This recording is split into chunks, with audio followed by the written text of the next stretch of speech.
নবীগঞ্জের একজন মুরব্বী আমার সাথে খানেকায় গেছিলেন, গল্প করছেন।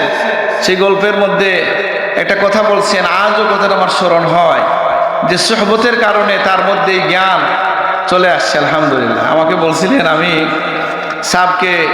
সাবের গাড়ি যায় আমার সামনে দিয়া, আমি সাবকে সালাম দিছি, আর অথবা এই জায়গা থেকে বিদায় দিছি,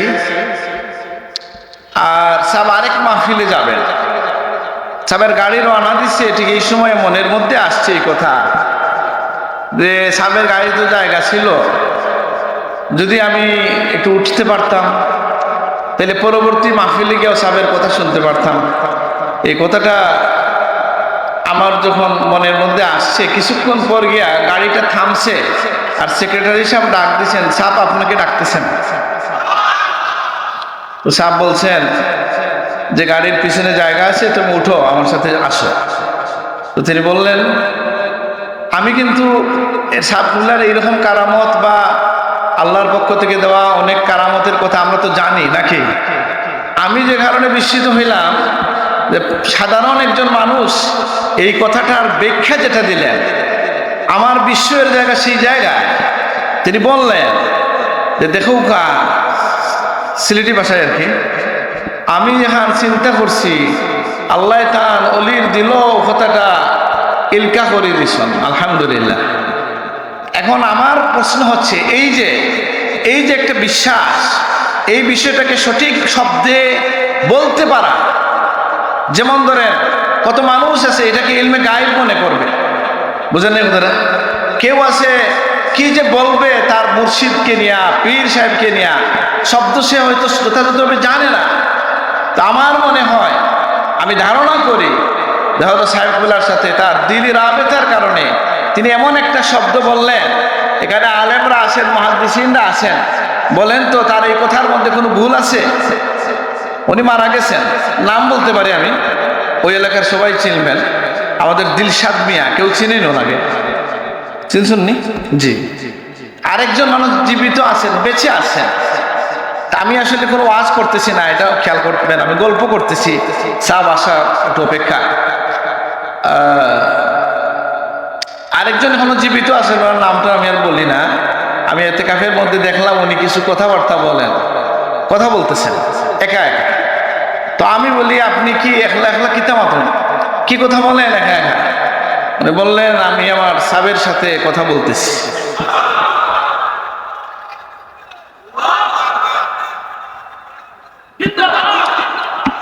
রাখেন, তকবীর দেওয়ার কথা যখন বলবো তখন কিন্তু তকবীর দিবেন না, বুঝতে পারবেন কিনা জানি না। আমি বিস্মিত হইলাম, তখন আমি একটু ভয় পাইলাম যে এই লোক মসজিদে আছেন, সাকিবুল্লাহর কবর তো দূরে আছে, কথাটা বুঝেন কিনা। আর আল্লাহর ওলিদের সাথে এইভাবে কথা বলার নিয়ম আছে কিনা, যদিও থাকে এটা অনেক গভীর বিষয়। শাহ ওলিউল্লাহ মুহাদ্দিস দেহলভী রহমতুল্লাহ আলাইহি তার আল কাউলুল জামিল কিতাবে বলছেন, মৌলানা আহমদ খান সাহেব বা আমরা পড়ছি বা বড় সাহেব আমাদেরকে এটা বলছেন যে অলি আল্লাহদের সাথে কথা বলার একটা পদ্ধতি আছে। তো সেখানে এই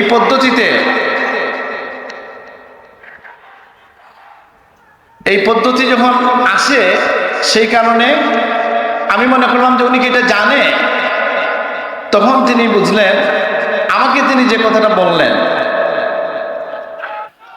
আমাকে যখন তিনি বললেন এই কথা, আমি তাকে বললাম যে আপনি যদি আমাকে বলতেন যে আপনি কিভাবে কথা বলেন। উনি বললেন, আমি বলি যা বলার সব কথা বলি। কথা বুঝেন? এই জায়গায় তাকবীর দেওয়া উচিত যে একজন সাধারণ মানুষ, যে কামেল পাস করে নাই, আলেম পাস করে নাই, একজন জেনারেল মানুষ, সোহবতের কারণে সঠিক কথা তার জবানকে আল্লাহ তাআলা শুদ্ধ করে দিয়েছেন। তিনি বললেন যে আমি বলি যা মনের কথা সব বলি, আর আল্লাহকে বলি, আল্লাহ আমার এই কথাটা সাহেবের কাছে পৌঁছায় দেন।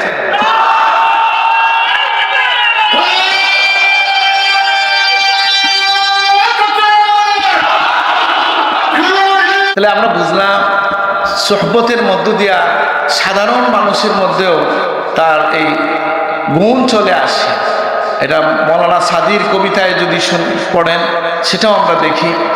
এবং আস-সুহবাতু মুতাআসসিরা, এটা আমরা জানি। তো এই জন্য আল্লাহর ওলিদের সুহবতের ইখতিয়ার করতে হয়, সালেহীনদের সুহবত ইখতিয়ার করতে হয়। আসসালাতু আলান নবী ওয়াসসালামু আলার রাসূল আশফিউল আবতাহি ওয়া মুহাম্মদ আরবি বালাগাল উলা বিকামালিহি কাশাফাত দুজা বিজামালিহি হাসনাত জামিউ খিসালিহি সাল্লু আলাইহি ওয়া আলিহি। আল্লাহ সুবহানাহু ওয়া তাআলার শুকরিয়া আদায় করছি আমরা যে হাজির হতে পারলাম আজকের হযরত কুতুবুল আখতাব হযরত শাহ আবু ইউসুফ মোহাম্মদ ইয়াকুব বদরপুরি সাহেব, হযরত বদরপুরি সাহেবের এই সালে সব মাহফিলে আমরা হাজির হতে পারছি। আল্লাহর শুকরিয়া আদায় করছি, আলহামদুলিল্লাহ। আল্লাহ জাল্লা শানুর শুকরিয়া আদায় করছি যে আল্লাহ আমাদেরকে মানুষ হিসেবে সৃষ্টি করে তার হাবিবের উম্মত হিসাবে কবুল করেছেন, আলহামদুলিল্লাহ। মূলত এই সময়টা আমরা বড় সাহেবের অপেক্ষা করছি, সময় কাটানোর জন্যই আমাকে বলা হয়েছে দুই একটা কথা বলার জন্য। তো আমরা এখানে সকলেই দোয়ার জন্য আসি, আর হযরত বড় সাহেবের কাছ থেকে হয়তো কিছু নির্দেশনা আমরা পাবো, এটা আশা রাখি। আর তরিকতের ফয়েজ এবং আল্লাহর ওলির দোয়া, রুহানি দোয়া পাবো, এটা আমরা আশা করি। আল্লাহ তুমি আমাদেরকে নসিব করো, আমিন। আমরা যে সম্পর্কের বন্ধনে আমরা আবদ্ধ আছি, সেই সম্পর্কটা হচ্ছে তাকওয়ার বন্ধন, সেই সম্পর্কটা হচ্ছে আল্লাহর রাস্তার মহব্বতের বন্ধন, যার কথা কোরআন কারিমে আসছে, হাদিস শরীফে যাদের প্রশংসা করা হয়েছে যে আল্লাহ তাআলা কিয়ামতের দিন যাদেরকে ডাক দিবেন, আরশের নিচে জায়গা দিবেন, তাদের মধ্যে হচ্ছেন তারা আইনাল মুতাহাব্বিনা ফিয়া, যে যারা আমার সাথে ভালোবাসা রাখতে, আমার কারণে পরস্পরের ভালোবাসা রাখতে, তারা আজকে কোথায়? অন্য হাদিসের মধ্যে আসছে ওয়ারাজুলান তাহাব্বা ফিল্লাহ ইজতামা আলা যালিক ওয়া তাফাররাকা আলাইহি, দুইজন মানুষের মহব্বতের সম্পর্কের ভিত্তি যদি হয় আল্লাহর সাথে ভালোবাসা, তাদেরকে আল্লাহ আরশের নিচে জায়গা দান করেন। সেই সম্পর্ক হযরত বদরপুরি রহমতুল্লাহ আলাইহির সাথে যে আমাদের সম্পর্ক, সেটা এরকমই একটা সম্পর্ক। আল্লাহ আমাদের এই সম্পর্ককে কবুল করুন, আমিন। আমরা জানি যে সুহবত যেটা, এটার খুব গুরুত্ব আছে। সবাই জানেন কুনু মা'আস সাদিকিন, কোরআন কারিমের উল্লেখ এসেছে। আর সুহবতের ব্যাপারে কেউ দ্বিমত করার সুযোগ নেই, যেহেতু আল্লাহ তাআলা এটার ফজিলতের কথা কোরআন কারিমে বিভিন্ন জায়গায় বর্ণনা করেছেন। আল্লাহ রাসূল এই বিষয়ে সতর্ক করেছেন, আন্নাসু আলা দীনি খালিলিহিম ফালয়ানজুর আম্মা ইউখালিল, মানুষ তার বন্ধুর ধর্মের উপর হয়, সুতরাং কেউ যদি সম্পর্ক করে সে দেখে নেয় কার সাথে সম্পর্ক করছে। প্রিয় নবী সাল্লাল্লাহু আলাইহি ওয়াসাল্লাম, তাকে আল্লাহ তাআলা আদেশ করছেন আসহাবে সুফফা, সাহাবীদের মধ্যে যারা দুর্বল ছিলেন, মিসকিন ছিলেন যারা, তাদের সাথে যাতে রাসূলুল্লাহ মায়ার সম্পর্ক রাখেন, নবীজি তাদের সাথে থাকেন। নবীজি তাদেরকে দেখলে এই কথা বলতেন। তো সেই জন্য এই সম্পর্কের মূল্য আছে, এটা দুনিয়া এবং আখিরাতের একটা মূল্য আছে। আমরা তো দেখি যে মানুষ সম্পর্কের কারণে একজন মানুষ যদি আলেমও না হয়, কোনো আল্লাহওয়ালা মানুষের সুহবতে যায় আর সত্যিকার অর্থে তাল্লুক রাবেতা রাখে, তাহলে তার জীবনে এটা বড় বড় ধরনের পরিবর্তন চলে আসে, আলহামদুলিল্লাহ। আমার জীবনে এরকম একটা ব্যক্তিগত স্মৃতি আমার মনে পড়তেছে। যেমন কোনো কথা বলার সময় এই কথা শরীয়ত সম্মত কথা হইল কি না, এটা বুঝতে পারবেন কে? যার ইলম আছে। আর কেউ যদি সুহবত ইখতিয়ার করেন তিনি বুঝতে পারবেন। আমি ব্যক্তিগত আলাপচারিতায় অনেককে বলছি, সেই মুরব্বী এখন মারা গেছেন, উনি কোনো আলেম ছিলেন না, নবীগঞ্জের একজন মুরব্বী আমার সাথে খানেকায় গেছিলেন, গল্প করছেন।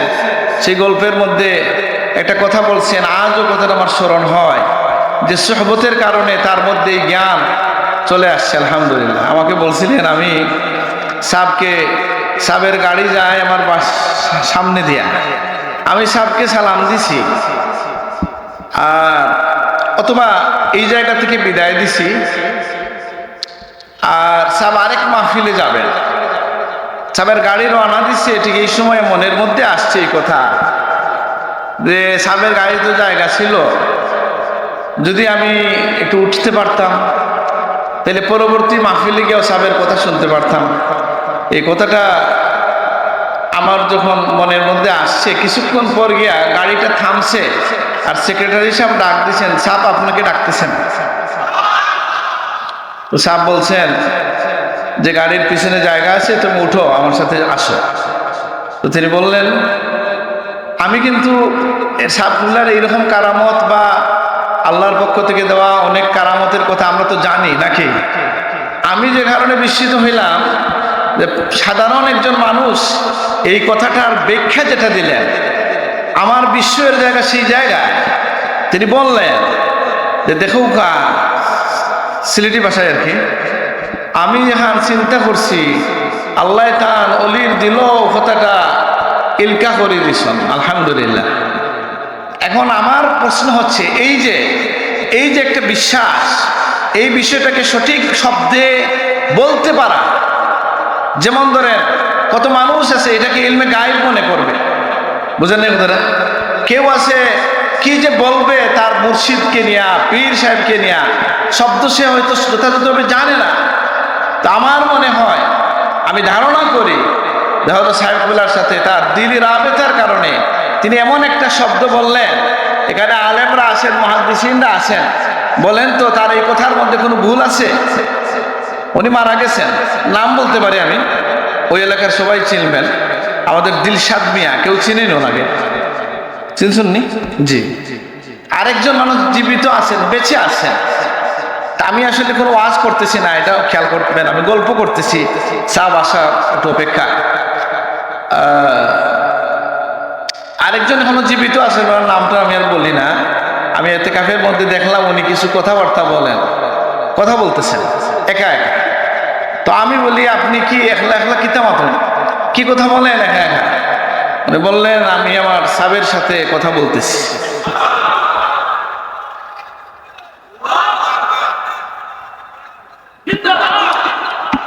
রাখেন, তকবীর দেওয়ার কথা যখন বলবো তখন কিন্তু তকবীর দিবেন না, বুঝতে পারবেন কিনা জানি না।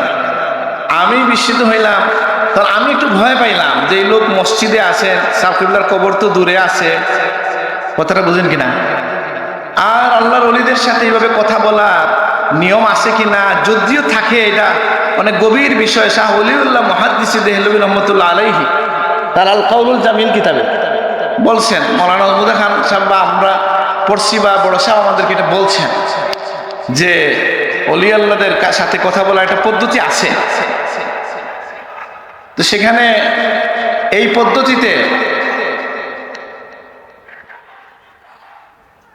পদ্ধতিতে যখন আসে, সেই কারণে আমি মনে করলাম যে উনি কি এটা জানে। তখন তিনি বুঝলেন, আমাকে তিনি যে কথাটা বললেন, আমাকে যখন তিনি বললেন এই কথা, আমি তাকে বললাম যে আপনি যদি আমাকে বলতেন যে আপনি কিভাবে কথা বলেন।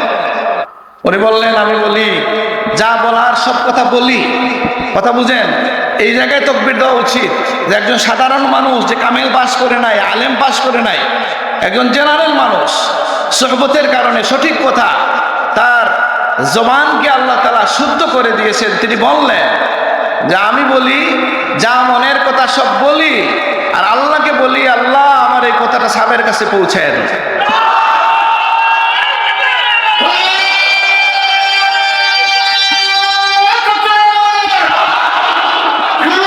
তাহলে আমরা বুঝলাম সোহবতের মধ্য দিয়া সাধারণ মানুষের মধ্যেও তার এই গুণ চলে আসে। এটা মৌলানা সাদির কবিতায় যদি পড়েন সেটাও আমরা দেখি, এবং আস-সুহবাতু মুতাআসসিরা এটা আমরা জানি। তো এই জন্য আল্লাহর ওলিদের সোহবতের ইখতিয়ার করতে হয়, সালেহীনদের সোহবত ইখতিয়ার করতে হয়। আল্লাহর হাবিব ফরমাইছেন কি, যে তুমি বন্ধুত্ব যদি করো মুমিনের সাথে করবা, আর তোমার খাবারটা ওয়ালা ইয়াকুলু তাআমাকা ইল্লা তুকা, তোমার খাবার যেন খায় মুত্তাকি লোকরা। তার মানে কি, এর মানে হচ্ছে তাকওয়ার গুণে গুণান্বিত মানুষের সাথেই বন্ধুত্ব করো। কারণ মানুষ তার বন্ধু ধর্মের উপর হয়, নীতির উপরে হয়। তা আমরা আল্লাহর ওলিদের সিলসিলায় হাত রাখার এটা উদ্দেশ্য হচ্ছে, অন্যতম প্রধান উদ্দেশ্য হচ্ছে যে আমরা যারা আল্লাহ রসুলের নূরে নূরান্বিত হয়েছেন, নবীজির গুণে যারা বিভূষিত হয়েছেন, নবীজি থেকে যারা আলো গ্রহণ করছেন, তাদের থেকে যেন আমরাও আলোকিত হইতে পারি। আল্লাহ তুমি তৌফিক দান করো, আমিন। আমরা হযরত বদরপুরি রহমতুল্লাহ আলাইহির ইসালে সব বদরপুরি রহমতুল্লাহ আলাইহির জীবন নিয়ে যদি এখানে আলোচনা হয়, তার তাকওয়া নিয়ে যদি আমরা কথা বলি, তার আচরণ নিয়ে যদি আমরা কথা বলি, তার জিকির নিয়ে আমরা কথা বলি, আমরা উপকৃত হব। তো এই বিষয়ে তো আমি খুব বেশি জানি না, পারিবারিকভাবে যেগুলো শুনছি, আমার দাদি সাহেবানের কাছ থেকে শুনছি, আমার আব্বা চাচাদের কাছ থেকে যেটা শুনছি, সেগুলা বিস্ময়কর বিষয় যে তার জীবনের আখলাক কেমন ছিল, যে তিনি মানুষকে, এই যে বড় সাহেব প্রায় এই কথাটা বলেন যে দানের ব্যাপারে তিনি কীভাবে মানুষকে উৎসাহিত করতেন, যে তিনি তার মেয়েদেরকে আইনা প্রথমে টাকা পয়সা দিছেন, ভাঙতি টাকা দিয়ে বলছেন যে মানুষ আসলে দিবা হাত খুলবে।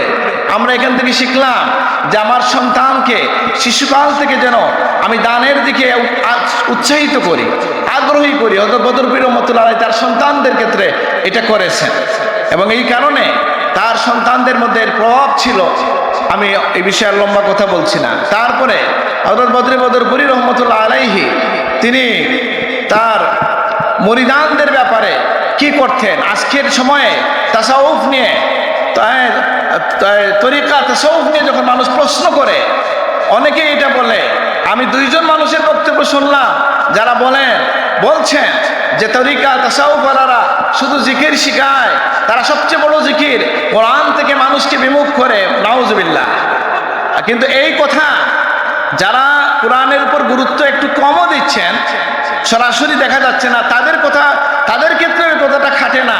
কারণ জিকির যেটা করা হয় এটা কি কোরআন বিরোধী না কোরআনের নির্দেশ?